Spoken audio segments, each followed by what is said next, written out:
Você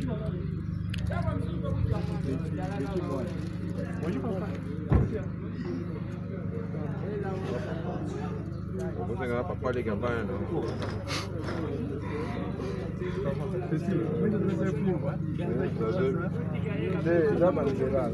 Não é possível, não porque os homens ponto de fazer completo.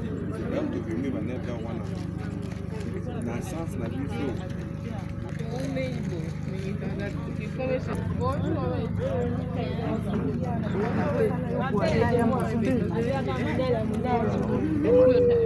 Guys, we're going to my deuxième bureau.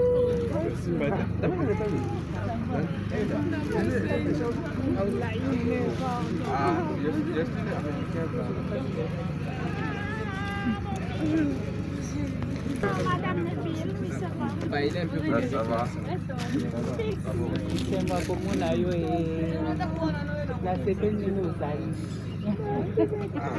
Depuis que vous avez dit on devait jouer.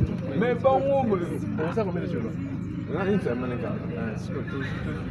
Vendredi, deu bem Não vai ver. La noite, né? Tá bom, mas ele eu gava jouer, eu gava jouer. Por que não é no transporte? Agora me demora que vai ali. Todo mundo ele quer louco. Não na TV.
Venez de ce côté, non?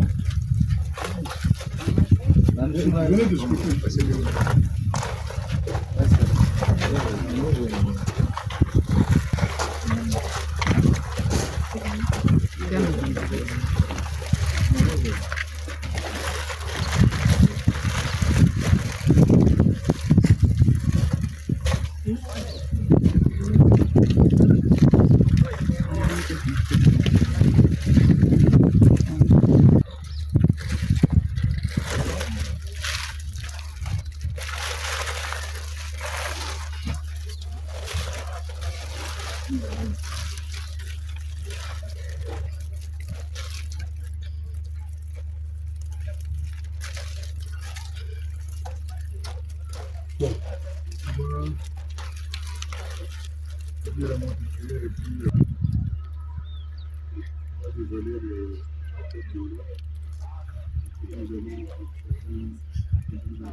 Nous allons lire dans le livre de Matthieu, chapitre 28, la résurrection de notre Seigneur Jésus-Christ. Hier, c'était le jour de la Pâque. Et la Pâque nous renseigne qu'il y a une seule personne qui est venue pour nous accorder la grâce, alors que l'homme, depuis la création, quel qu'il était, il pouvait être un grand guerrier, il pouvait être un géant, il pouvait être n'importe qui, mais la fin de son histoire, il arrivait toujours à mourir. Mais une seule personne qui est arrivée sur la terre, qui est mort et qui est ressuscité, c'est seulement notre Seigneur Jésus-Christ. Et c'est lui qui est venu nous donner la grâce, que nous puissions savoir que nous sommes des pèlerins.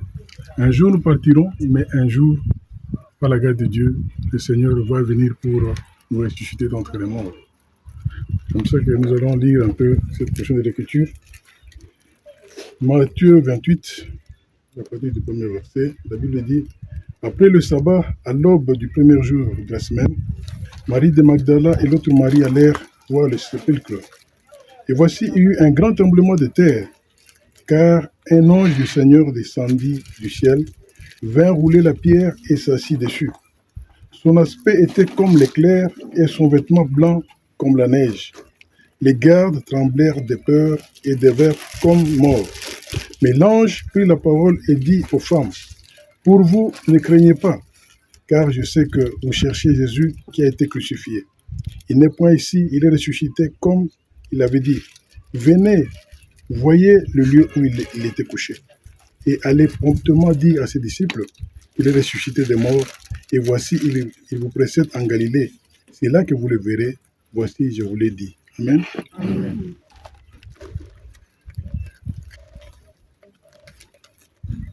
Vous savez que dans l'histoire de l'humanité, depuis que Dieu avait créé Adam et Ève, Dieu avait dit à l'homme: tu mangeras de tous les arbres qui sont dans le jardin, mais de l'arbre qui est au milieu du jardin ne touche pas. Le jour où tu en mangeras, ce jour-là, tu vas mourir. Et vous voyez, le diable est venu, il a séduit l'homme. Il a séduit, il est tenté par la femme. Et il a séduit la femme, et la femme a mangé de l'arbre, il est donné ça à son mari.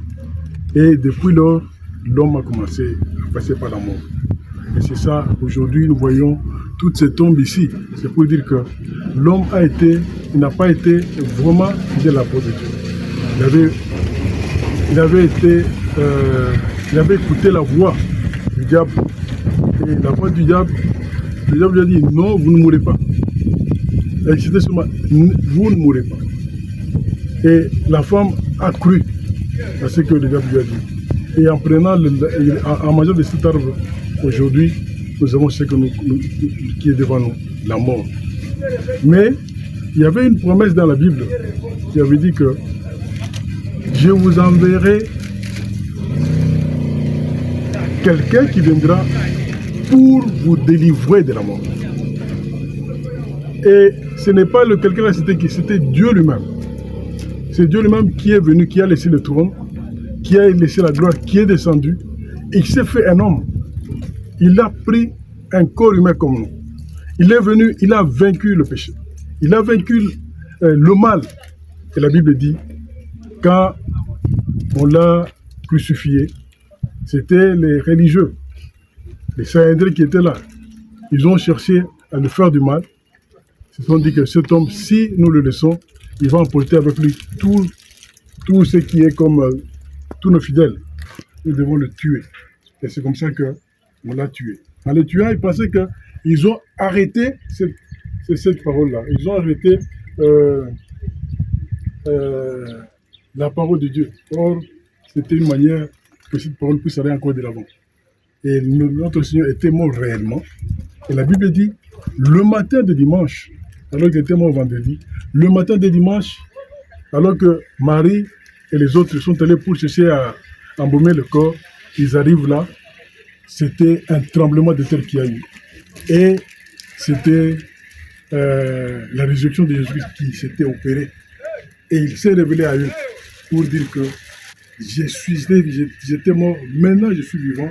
Allez dire à mes disciples que je vais les rencontrer en Galilée. Et c'est comme ça que ces disciples, comme ils ont appris cela, d'autres avaient même douté. Alors que c'était une écriture qui devait s'accomplir. Et aujourd'hui, la mort pour un fils de Dieu, pour un chrétien, la mort n'est qu'un gain. C'est la voie par laquelle Dieu nous ouvre la voie pour que nous puissions aller de l'autre côté. Et la mort, pour un chrétien, ce n'est pas un obstacle, ce n'est pas quelque chose qui va nous faire pleurer comme si on manque d'espoir. Non. La mort, c'est une voie que Dieu a tracée pour que nous puissions aller de l'autre côté. Si nous avons cru la parole de Dieu et que nous avons marché dans la crainte de Dieu, et la mort pour nous, c'est une porte de retourner encore à la maison. Alors, c'est comme ça que nous devons pleurer comme des chrétiens, comme les chrétiens pleurent. Nous ne devons pas pleurer comme les païens. Bobanam, il dit qu'un jour, il était en train de dormir et il s'est réveillé le matin. Il était sur son lit et quelque chose a commencé à lui parler. Une voix a commencé à lui parler. Il lui dit,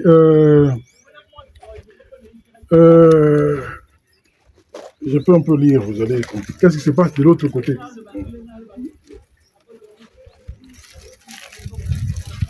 Il avait prêché un sermon qu'il a intitulé « Au-delà du rideau de temps ». C'est que de l'autre côté, quand quelqu'un meurt, qu'est-ce qu'il y a de l'autre côté? Il dit ceci, à partir du paragraphe 38, il dit 39. L'autre matin, j'étais étendu sur mon lit. Je venais de sortir du sommeil.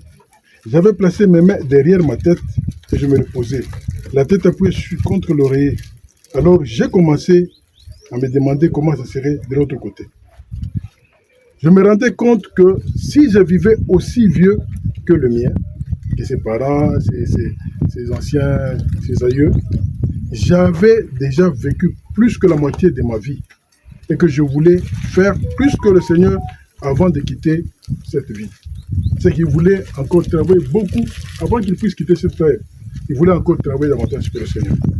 Il dit, j'ai entendu une voix qui disait, tu ne fais que commencer, continue le combat. C'est que la voix lui dit, non, mais tu n'es qu'au début, travaille encore, parce qu'il y a encore le travail qui t'attend. Tu dois aller jusqu'au bout.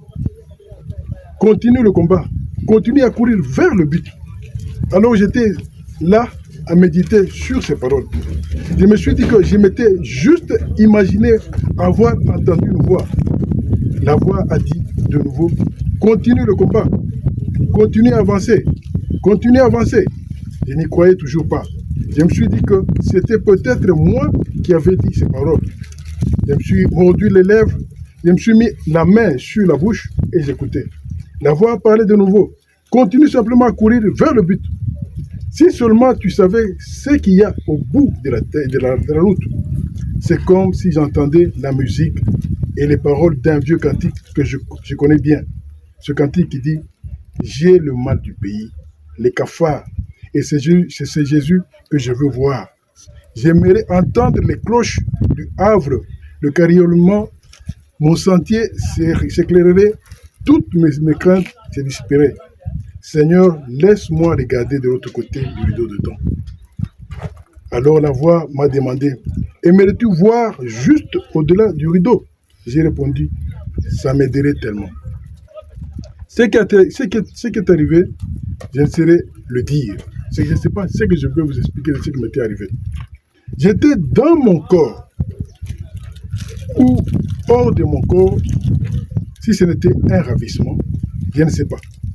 Mais ce n'était comme aucune vision que j'ai déjà eue. Je pouvais voir le lieu où j'avais été ravi. Je pouvais me voir étendu là-bas sur mon lit, et je me suis dit, ça c'est bizarre. C'est qu'il s'est retrouvé qu'il était là sur le lit, mais vous savez que l'homme, nous sommes le corps ici, nous avons trois parties, nous avons le corps, nous avons l'âme et l'esprit. Le véritable homme, c'est votre âme. Un jour, il quittera sur la terre. Quand il quitte, il va partir. Mais la chair ici, c'est là où nous sommes venus, les chair ici. Mais l'âme ne va pas y rester ici. Si l'âme avait connu la parole de Dieu, cette âme est sauvée et il va de l'autre côté, dans haut le coup. Si l'âme n'avait pas connu la parole de Dieu, l'âme ira dans le lieu de tourment. Il s'est retrouvé là. Il a vu son corps là et lui, il était ravi, il était parti. Et il dit, il y avait là un grand nombre de personnes. C'est quand il a trouvé de l'autre côté, il a trouvé qu'il y avait beaucoup de gens qui étaient là. Il y avait là un grand nombre de personnes et ils accouraient vers moi pour m'accueillir en criant « Oh, notre précieux frère !»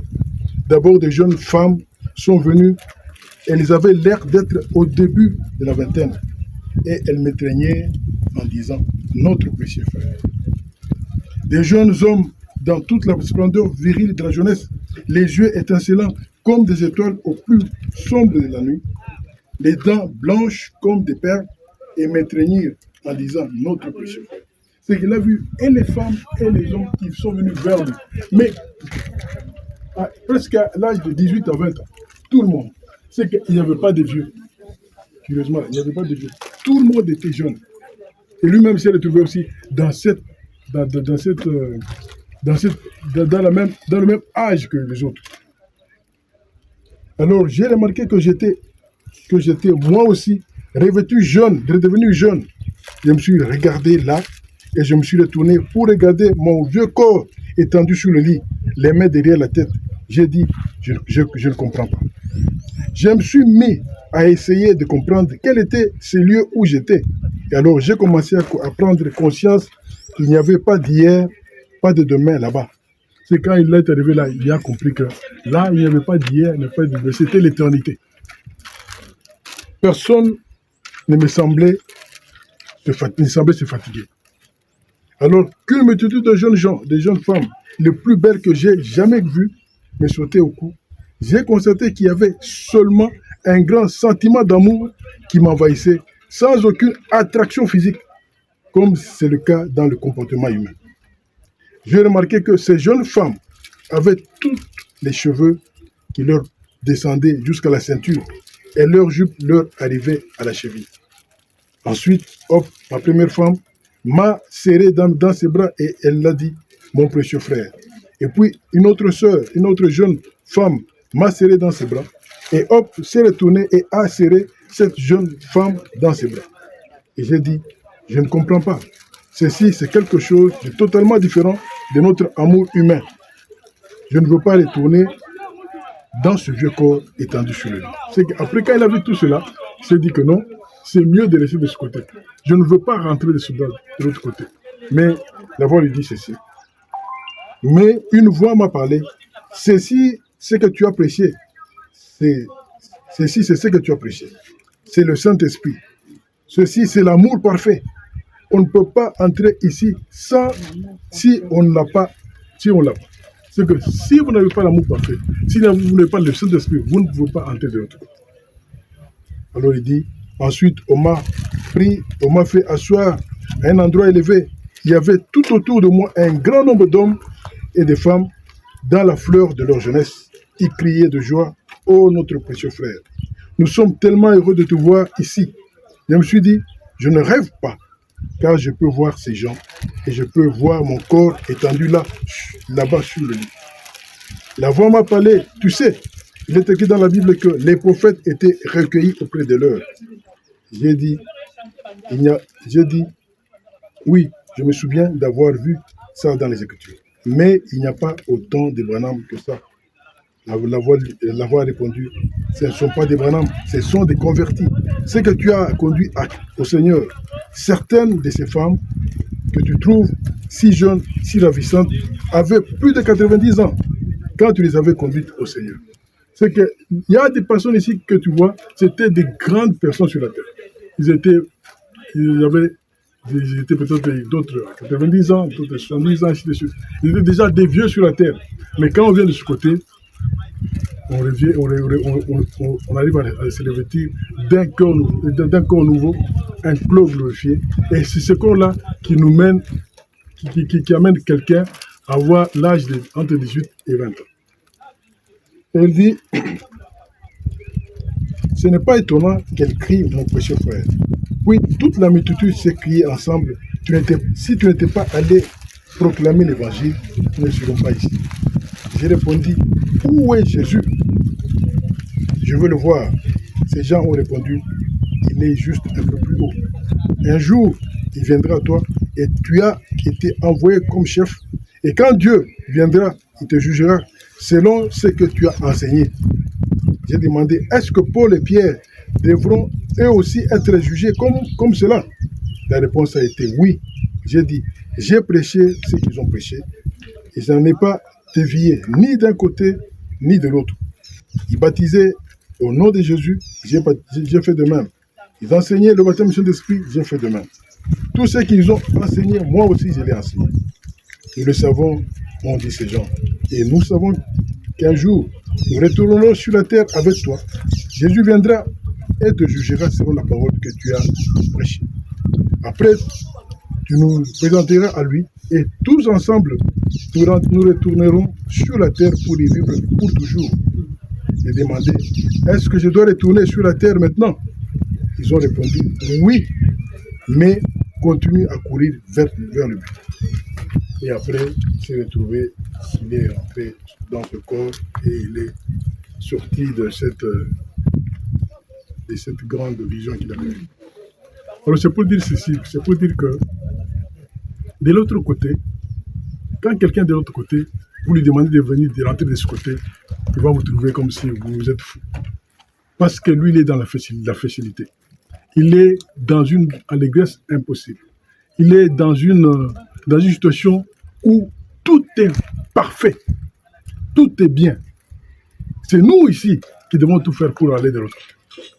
Et c'est pourquoi nous devons tout faire pour que nous puissions croire la parole de Dieu, afin que nous puissions, ici sur la terre, avoir la grâce d'hériter le royaume, avoir la grâce d'être rempli du Saint-Esprit, avoir la grâce de devenir un fils et une fille de Dieu, pour que demain, quand nous serons devant le temps que nous allons arriver à la fin de notre parcours sur la terre, quand nous allons arriver devant la porte, que nous puissions traverser cette porte pour aller dans le lieu de félicité dans l'éternité. Mais si nous refusons d'accepter Christ, mais de ce jour-là, ce sera un jour difficile. Parce que ce ne sera pas Christ qui viendra t'accueillir, mais ce sera le diable lui-même. C'est ainsi que ce matin, quand nous sommes venus ici, c'est pour que nous puissions dire au Seigneur qu'il nous accorde la grâce, nous qui sommes restés en vie. Nous ne croyons pas la grâce de Dieu qu'elle a marché comme une chrétienne, comme une véritable fille de Dieu. Et nous croyons qu'aujourd'hui, alors que nous sommes ici de l'autre côté, quand elle nous regarde, elle est en train de se moquer de nous. Elle se dit que non, moi je suis très bien de ce côté. Alors c'est nous ici qui avons des problèmes, il fait chaud, Il y a la pluie qui vient, les inondations qui viennent emporter tout ce que vous avez. Il y a toutes choses qui nous arrivent sur la terre. Mais nous disons merci au Seigneur parce que avant qu'il puisse mourir, il avait cru au Seigneur.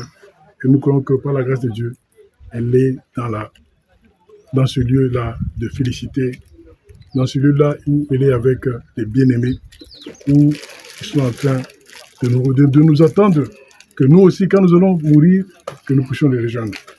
Amen. Alors, nous allons chanter. Et... Attends un joyeux lendemain, au bord de perles sauvages, la vallée de belles traversées. De l'autre côté, je camperai un jour, hors de la portée de mon père. Un jour, je sais juste où et quand. Alléluia, les roues de la vie m'ont s'arrêter. Et moi, et j'irai habiter au mont Sion. Un jour, j'entendrai chanter les anges, la loin des ombres de la tombe. Tous les clochers du ciel sonneront, quand les saints chantent doucement. Un jour, hors de la portée de mon cœur. Un jour, je sais que c'est juste où et quand. Les roues de la vie montées s'arrêteront. Et moi, et j'irai habiter au mont Sion. Un jour, je n'aurai plus de labeur, mes errances seront finies. Terre, Seigneur, brisée, rétablie. Mes soupirs et pleurs cesseront. Un jour, hors de la portée de mon cœur. Un jour, je sais que c'est juste où et quand. Les roues de la vie mortelle s'arrêteront. Et j'irai habiter au mont Sion. Les nuages sombres s'effondreront. Et la nuit obscure passera. Tous les fardeaux de la vie ôtés, et poindre les jours de repos. Un jour, hors de la portée de mon cœur. Un jour, je sais que c'est juste où et quand. Les roues de la vie mortelle s'arrêteront. Et moi, et j'irai habiter au mont Sion. Laissons voir notre joie, nous qui aimons le Seigneur. Joignons au chant un doux accord, joignons au chant un doux accord, et environnons les trônes, et environnons les trônes. Oui, Nous marchons vers Sion, merveilleux, merveilleux Sion. Nous montons tout droit vers Sion, la merveilleuse cité de Dieu, qui rêve de chanter ceux qui connaissent pas notre Dieu. Les enfants du roi céleste, les enfants du roi céleste, proclameront leur joie, proclameront leur joie. Nous marchons vers Sion. vers Sion. Merveilleuse, merveilleuse Sion. Oh oui, nous montons. Montons tout droit vers Sion, la merveilleuse cité de Dieu. La colline de Sion nous produit des délices sacrées. Avant que nous atteignions le ciel, avant que nous atteignions le ciel, nous marchons sur le rideau, nous marchons sur le rideau. Oui, nous marchons. Nous marchons vers Sion. Oui, vers Sion. Merveilleuse, merveilleuse Sion. Oh oui, nous montons.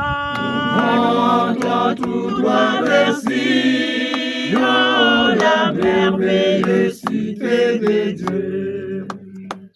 Puisse nos chants abonder et chaque larme soit séchée. Oui, nous Marchons sur les sons d'Emmanuel.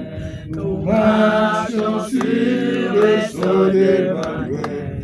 Vers les beaux pays d'en haut, vers les beaux pays d'en haut. Oui, nous marchons. Nous marchons vers Oui, Sion. vers Sion. Merveilleuse, merveilleuse Sion. Ah oui, nous montons. Montons tout droit vers Sion, la merveilleuse cité de Dieu. Bon, nous allons enlever.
Bien-aimé, Seigneur éternel et Dieu Tout-Puissant, comme la Bible le dit, Seigneur, la séparation, Seigneur, c'est quelque chose, oh Dieu, de douloureux dans le chef de l'homme Père. Nous sommes que des humains. Quand nous regardons, Seigneur, oh Dieu, nous ne sommes pas que Dieu de Seigneur. Nous sommes que des pèlerins, des voyageurs sur cette terre. Et nous voulons que, bien-aimé, nous puissions t'aimer notre couche sur cette terre comme des véritables chrétiens, nés de nouveau remplis de cet esprit, pour que demain, Seigneur, nous puissions, au Dieu de gloire, nous rencontrer avec, oh Dieu, notre sœur, nous apprécier de notre petit Père. Nous sommes arrivés à la fin, oh Dieu, Seigneur, de notre petite cérémonie. Nous voulons maintenant rentrer dans la maison. Père, puisse nous accompagner sur le chemin de retour. soit le conducteur de véhicule également en chemin. Demandons les choses son Christ. Amen.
넣어주면 될 것 같아. Amama, Manizatu.